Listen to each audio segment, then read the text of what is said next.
열왕기상 12장 6절 7절 제가 봉독하여 올리겠습니다.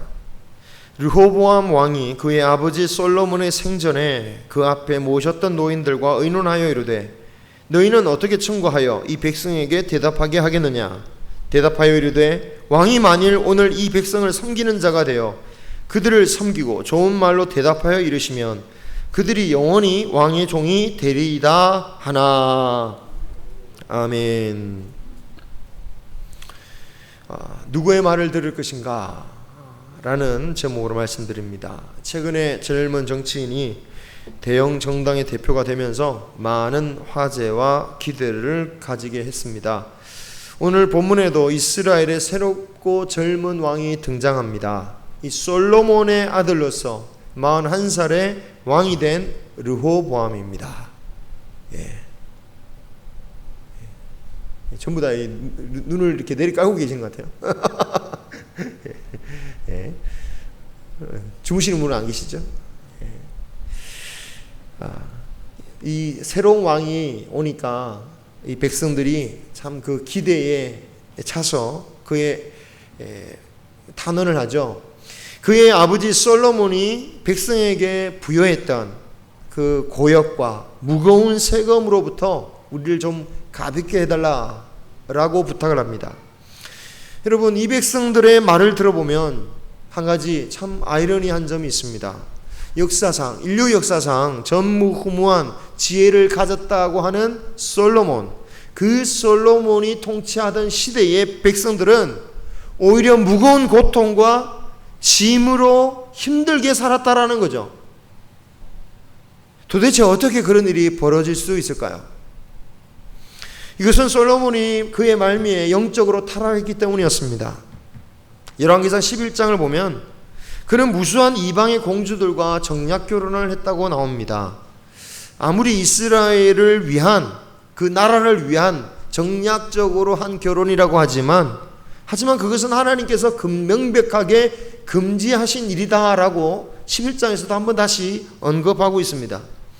그럼에도 그가 그런 결혼을 감행했던 데에는 어쩌면 솔로몬이 자만했는지도 모릅니다.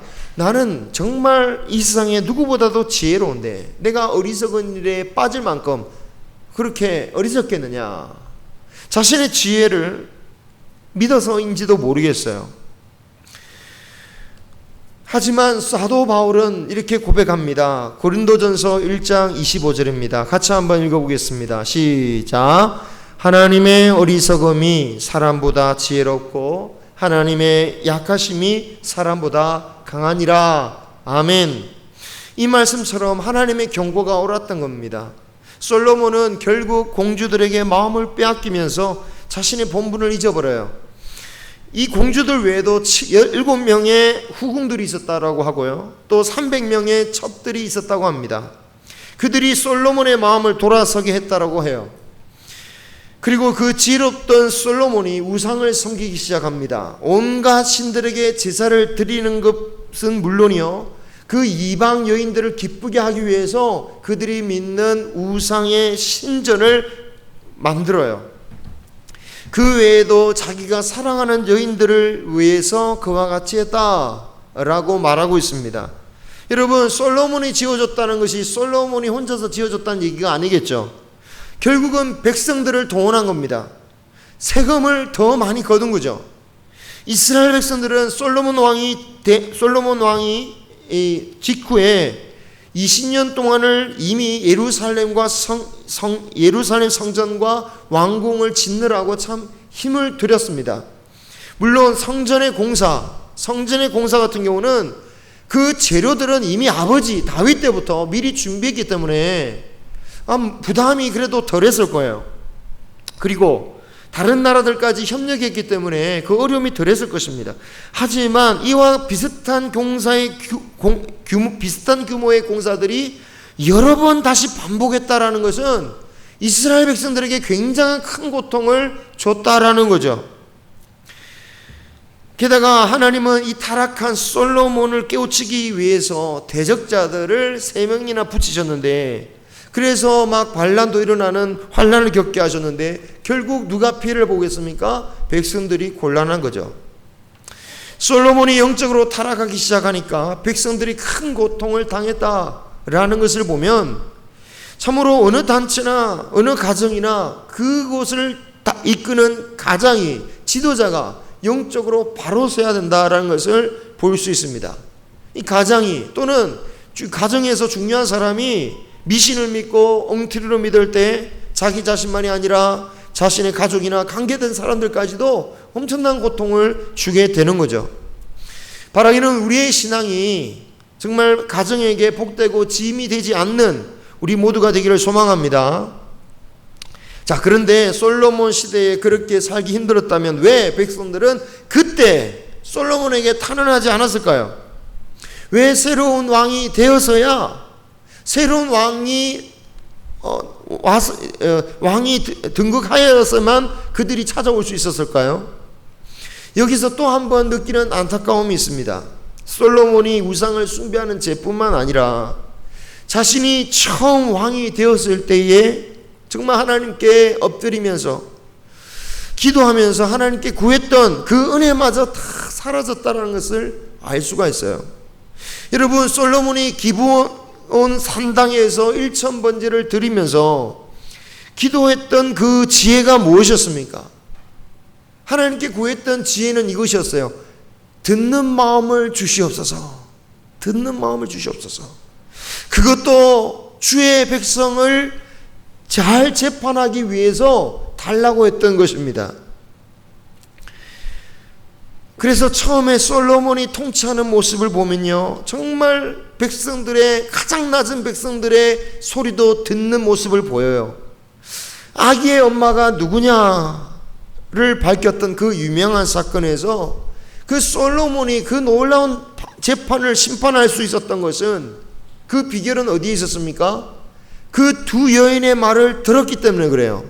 자기가 알아서 판단하는 게 아니라 내가 딱 보니까 네가 엄마네 이렇게 평가한 게 아니라 가만히 그 여인의 말을 들어보았던 거예요. 그 여인들의 직업이 뭡니까? 몸을 파는 여인들이었어요.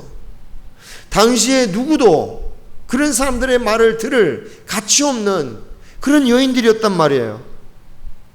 하지만 그런 여인들이라도 그들의 소리에 귀를 기울이고 그들의 소리를 통해서 솔로몬은 지혜로운 재판을 했습니다. 그랬던 지혜로운 그런 솔로몬이 이제는 그의 인생 말미에는 그렇게 고통스러워도 누구 하나 왕에게 감히 찾아와서 아뢰지 못할 정도의 그러한 강압적인 왕이 되어버린 거예요. 이것은 나이 많은 신하들의 말을 통해서도 추측할 수 있습니다. 르호보암 왕이 백성들에게 그런 탄원을 듣고 3일 뒤에 답을 주기로 약속한 후에 그들을 돌려보내고 난 뒤에 아버지를 모셨던 나이 많은 신하들의 의견을 구하죠. 그때 아버지를 모셨던 그 신하들은 이런 얘기를 합니다. 이 백성들의 요구를 들어서 백성들의 짐을 들어주신다면 그들이 왕의 종이 될 것입니다. 참 좋은 조언을 하였습니다. 그런데 생각해 봅니다. 그렇게 생각해보면 이 사람들이 이렇게 훌륭한 조언을 할 정도의 훌륭한 사람들이라면 왜 진작 그들이 분명히 솔로몬을 모셨던 사람이라면 왜 진작 솔로몬에게는 그런 조언을 하지 못했을까? 둘 중에 하나겠죠. 솔로몬이 그 신하들의 말을 듣고도 무시했다든지 아니면 신하들이 겁이 나서 감히 아뢰지를 못했다든지 그가 백성이나 또는 신하들의 귀에 그 신하들의 말에 귀를 닫았을 뿐만 아니라 사실은 하나님의 말씀에도 귀를 닫았죠. 하나님께서 솔로몬에게 2번 나타나셔서 우상을 섬기지 말라고 경고하셨습니다.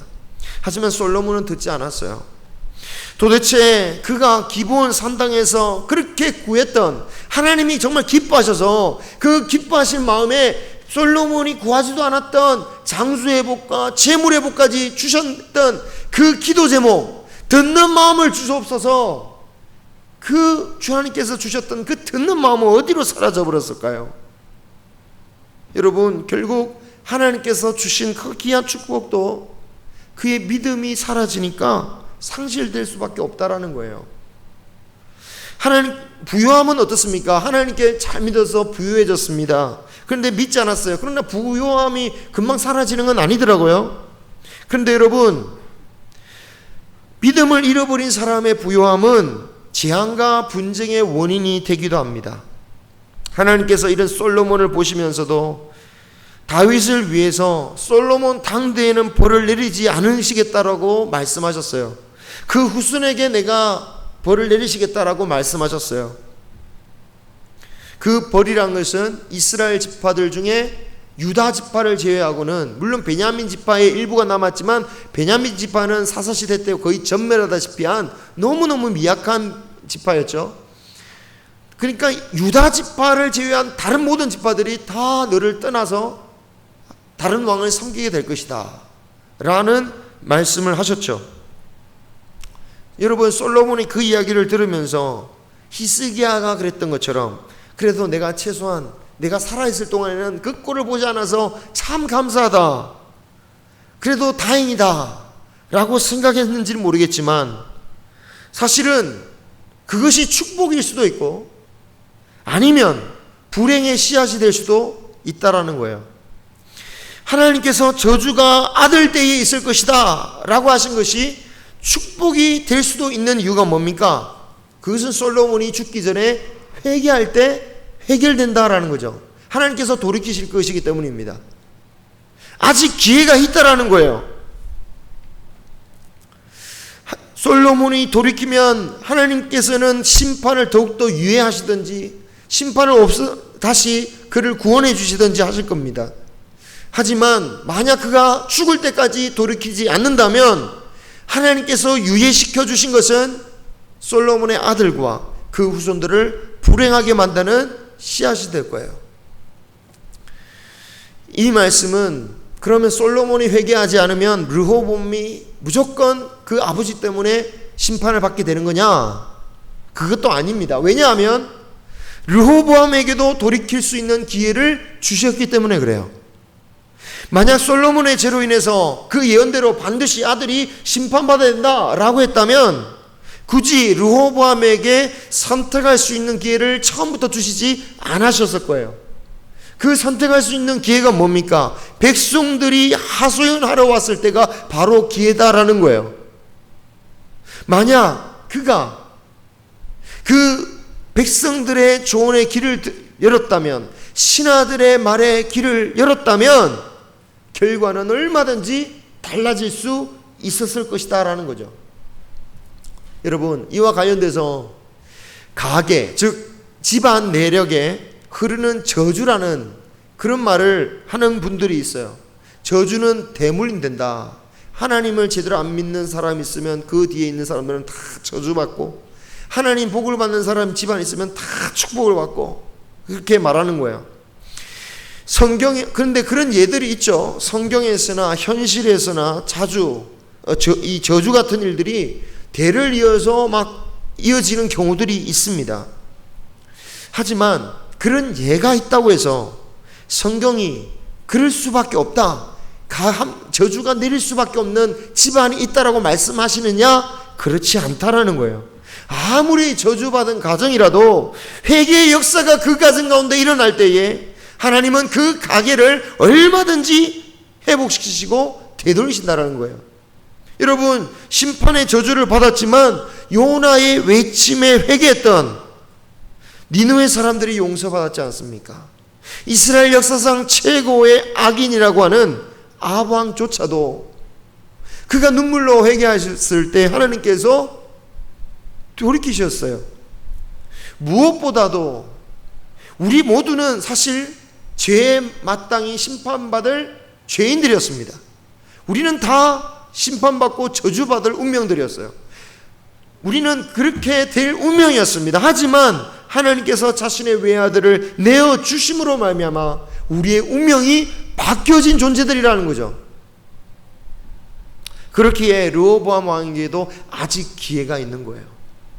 그가 만약 나이 많은 신하들의 권고를 들었다면 바뀌었을 거예요. 하지만 르호보암 왕은 나이 든 신하들의 권고가 마음에 들지 않았습니다. 7절에 신하들이 권고를 하는데 이것을 표준 세번역으로 보면은 이렇습니다. 한번 같이 읽어보겠습니다. 표준 세번역으로 시작. 임금님께서 이 백성의 종이 되셔서 그들을 섬기려고 하시면 또 그들이 요구한 것을 들어주시겠다고 좋은 말로 대답해 주시면 이 백성은 평생 임금님의 종이 될 것입니다. 아멘. 르호보암 왕이 왜 신하들의 말을 듣기 싫어했는지를 알 수가 있어요. 백성들을 다스리려면, 백성들을 영원히 종으로 삼으려면 어떻게 된다? 먼저 왕이 백성의 종이 되어야 된다. 우리 개역개정 성경은 이렇게 말합니다. 백성을 섬기는 자가 되십시오. 그러면 종이 될 겁니다. 다른 말로 표현하고 있어요. 하지만 이 번역은 안 좋은 번역 같아요. 좋지 않은 번역입니다. 왜냐하면 7절 마지막 부분에 있는 종이라는 단어와 섬기는 자가 되어야 됩니다 할 때 섬기는 자의 단어는 똑같은 원어예요. 그러니까 똑같이 번역해야죠. 종이라고 했으면 종인 거예요. 그러니까 이 백성을 종으로 삼으려면 당신도 종이 되셔야 됩니다 라고 말하는 겁니다. 이게 바로 하나님 나라의 원리였습니다. 예수님도 그 원리대로 우리의 왕이 되시기 위해서 먼저 뭐가 되셨습니까? 우리의 종이 되신 거죠. 우리의 왕이 되시기 위해서 제자들을 왕이 되기 위해서 제자들의 발을 씻겨주셨습니다. 제자들을 위하여 모든 것을 내어주셨어요. 바라기는 우리가 섬김을 받기 위해서는 우리가 먼저 섬기는 종이 되어야 될 줄 믿습니다. 여러분 아멘 하실 수 있겠습니까? 오늘 르호보암은 아멘 못해요.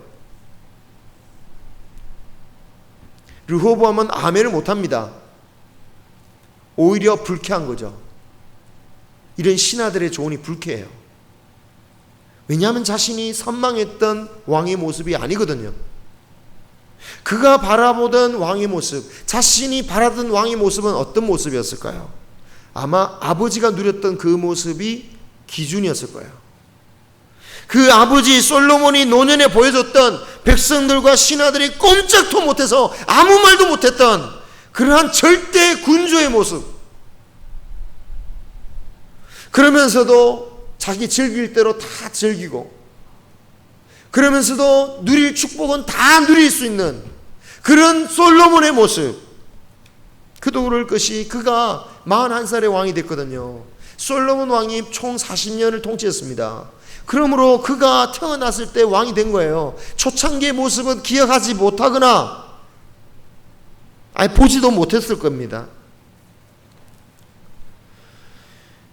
그가 기억하는 아버지는 어떤 모습이었을까요? 수많은 부인을 거느리면서 우상 숭배하면서 얼마든지 호화롭게 당당하게 사는 그런 모습, 그 모습을 바라보면서 그 꿈을 키워왔을 거예요.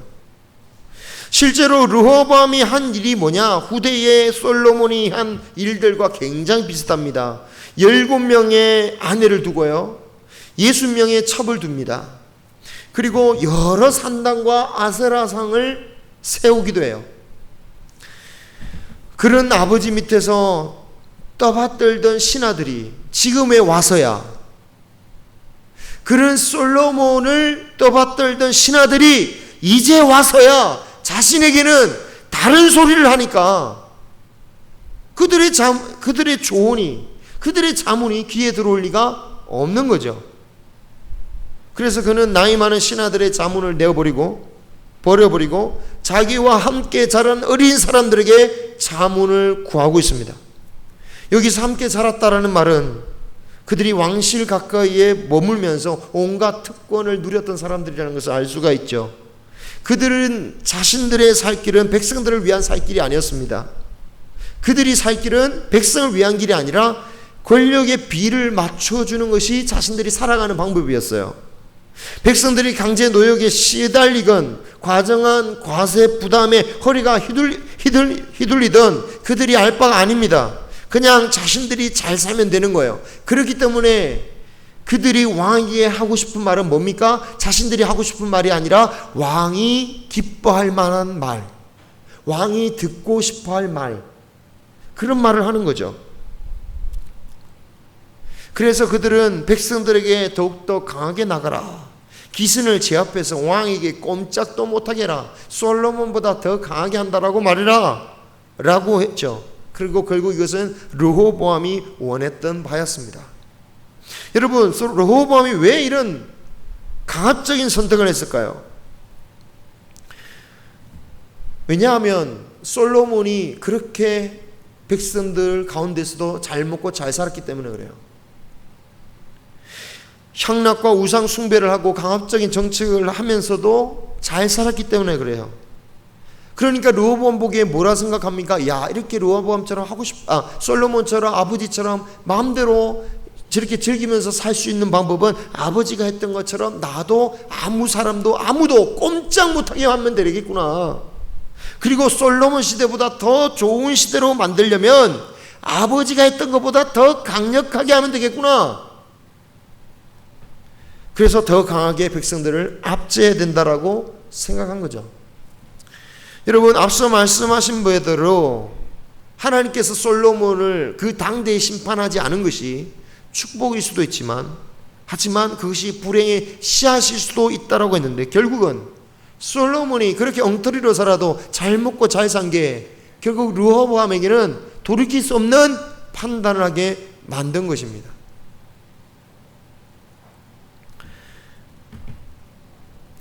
자, 르호보암이 이스라엘 백성들을 향해서 돌아온 3일 만에 만난 이스라엘 백성들에게 나는 아버지보다 훨씬 더 강하게 너희들을 채찍으로 다스릴 것이고 너희 허리를 더 강하게 조을 것이다 라고 하니까 백성들이 움츠러드는 게 아니고 어떻게 합니까? 그 자리에서 바로 반기를 들어요. 이제 우리는 다윗의 집안과 자신들은 아무 상관이 없다. 유다 지파는 유다 지파끼리 잘 살아라. 우리는 우리의 장막으로 다 돌아가자 라고 하면서 다 흩어져요. 그러나 이런 백성들의 반응에도 르호보암은 여전히 아니야, 백성들은 강압하면 굴복할 거야 라고 생각했던 거예요. 그래서 그 역군의 감독관을 보냅니다. 그러니까 일시키려고 부역하는 감독관을 보낸 거예요. 안 그래도 분노해서 화를 참고 있던 이스라엘 백성들에게 강제 부역을 시키러 오는 감독관이 와서 일을 시키려고 하니까 백성들이 어떻게 하겠습니까? 폭발한 거죠. 폭발해서 그 감독관을 돌로 쳐 죽입니다. 우발적인 사건이었던 것 같아요. 계획적이었다면 총이나 칼이나 뭐 이런 거 썼겠지만 민중의 폭발이 일어나서 결국은 그 감독관이 죽었습니다. 이 소식을 듣고서야 르호보암은 사태의 심각성을 깨닫고 부랴부랴 예루살렘으로 도망치죠. 그리고 이 일로 인해서 유다 지파와 베냐민 일부를 제외한 모든 이스라엘 지파가 여로보암을 왕으로 삼고 북이스라엘을 세우게 되죠. 그리고 결국 예언은 그대로 실현되었습니다. 오늘 말씀을 보면서 우리는 여러 가지 말씀의 주제, 말씀의 교훈을 찾을 수 있겠죠. 하나님의 예언이 그대로 실현되었다. 또는 누군가의 조언을 들을 때는 경험 많고 나이 든 사람의 조언을 참고해야 된다. 하지만 이것은 주된 교훈이 아닙니다. 왜냐하면 첫째, 하나님께서 저주한 심판을 주셨다 할지라도 하나님이 정작 그 심판을 일어나기를 원하시는 분이 결코 아니기 때문에 그래요. 성경에는 심판의 예언 말씀이 얼마나 많이 있습니까? 하지만 하나님은 그 심판이 그대로 일어나기를 원하지 않으시는 분이에요. 그래서 돌아오라고 끊임없이 말씀하시는 분이 하나님이시다라는 거예요. 그런 선지자들을 보내시고 회개할 기회를 주시고 회개할 방법을 보내주신 것이 하나님이시다라는 거예요. 더불어서 나이 든 사람의 지혜가 무조건 옳은 것도 아닙니다. 사실 오늘 르호보암이 결정하는 데 있어서 결정적인 영향을 미친 사람은 누굽니까? 나이 든 젊은 어린 사람들이 아니에요. 바로 자신의 아버지 솔로몬이에요.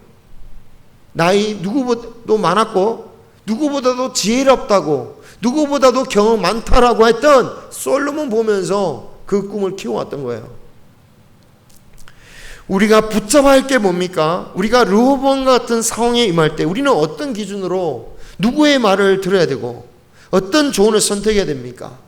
세상에는 수많은 조언들이 있습니다. 인터넷에 수많은 정보들이 있습니다. 뉴스에서도 방송국에 따라서 다양한 뉴스들이 넘치고 있습니다. 하지만 그 모든 것을 우리는 받아들일 수 없다라는 정도는 이제 누구나 아는 것 같아요. 그죠? 예전에는 뉴스에서 나오는 조언이면 전부 다 진리인 줄 알았지만 이제는 그 정도의 우리 수준을 넘은 것 같습니다. 그처럼 우리들에게 들리는 조언을 선택하는 기준이 필요합니다. 그것은 나이가 될 수도 없고 경험이 될 수도 없고 지식이나 자신의 욕망이 될 수도 없습니다. 르호보암이 나이 많은 신하들의 조언을 들었어야 하는 이유는 그들의 조언이 가장 성경적인 본질을 추구하고 있기 때문입니다. 하나님께서 이스라엘의 지도자를 세우신 이유가 뭘까요? 이스라엘 백성들을 구원하시기 위함이었습니다. 출애굽 때에 모세를 부르시면서 뭐라고 하십니까? 저들의 고통 소리가 들리느냐? 저들의 가난한 민족들의 또한 사사시대 때 사사들을 세우신 것도 가난한 민족들의 괴롭힘을 받을 때마다 하나님은 지도자를 보내셨습니다. 백성을 괴롭게 하는 자가 지도자가 되는 게 아니라 백성을 구원하는 자로서 지도자를 세우셨던 거예요. 그러한 관점으로 보았을 때, 그러한 관점으로 선택할 때 사실은 고민할 이유가 없었던 거예요. 우리가 살면서도 여전히 선택의 어려움들이 있습니다. 성경은 이 세상의 모든 일에 대해서 구체적인 대답을 내놓지는 않습니다. 하지만 선택의 기준을 말씀하고 있어요. 선택하는 데 있어서 우리가 어떤 가치관을 두고 선택해야 되는지에 대해서는 말씀하고 있습니다.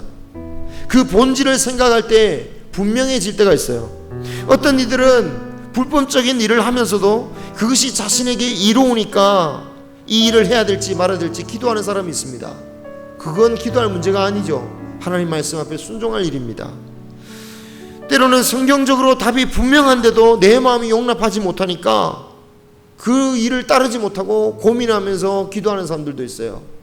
기도하는 것도 중요하지만 참으로 하나님 말씀을 따르는 것도 중요합니다. 믿음의 본질, 신앙의 본질을 따르시기 바랍니다. 그리하면 우리는 누구의 조언을 받아들이고 어떤 일을 선택해야 될지 그것이 분명해질 것입니다. 그리고 그런 선택을 한다면 아무리 가문대대로 안 좋은 일이 우리 가운데 있을지라도 하나님은 그런 저주를 끊으시고 복된 가족으로 돌리실 것이며 그런 가정에게 하나님께서 영원한 축복을 약속해 주실 것입니다. 바라기는 하나님의 본질을 추구하는 그러한 말씀을 듣고 살아가는 우리 선택하며 살아가는 저와 여러분이 되시기를 주님의 이름으로 축원합니다. 기도하겠습니다.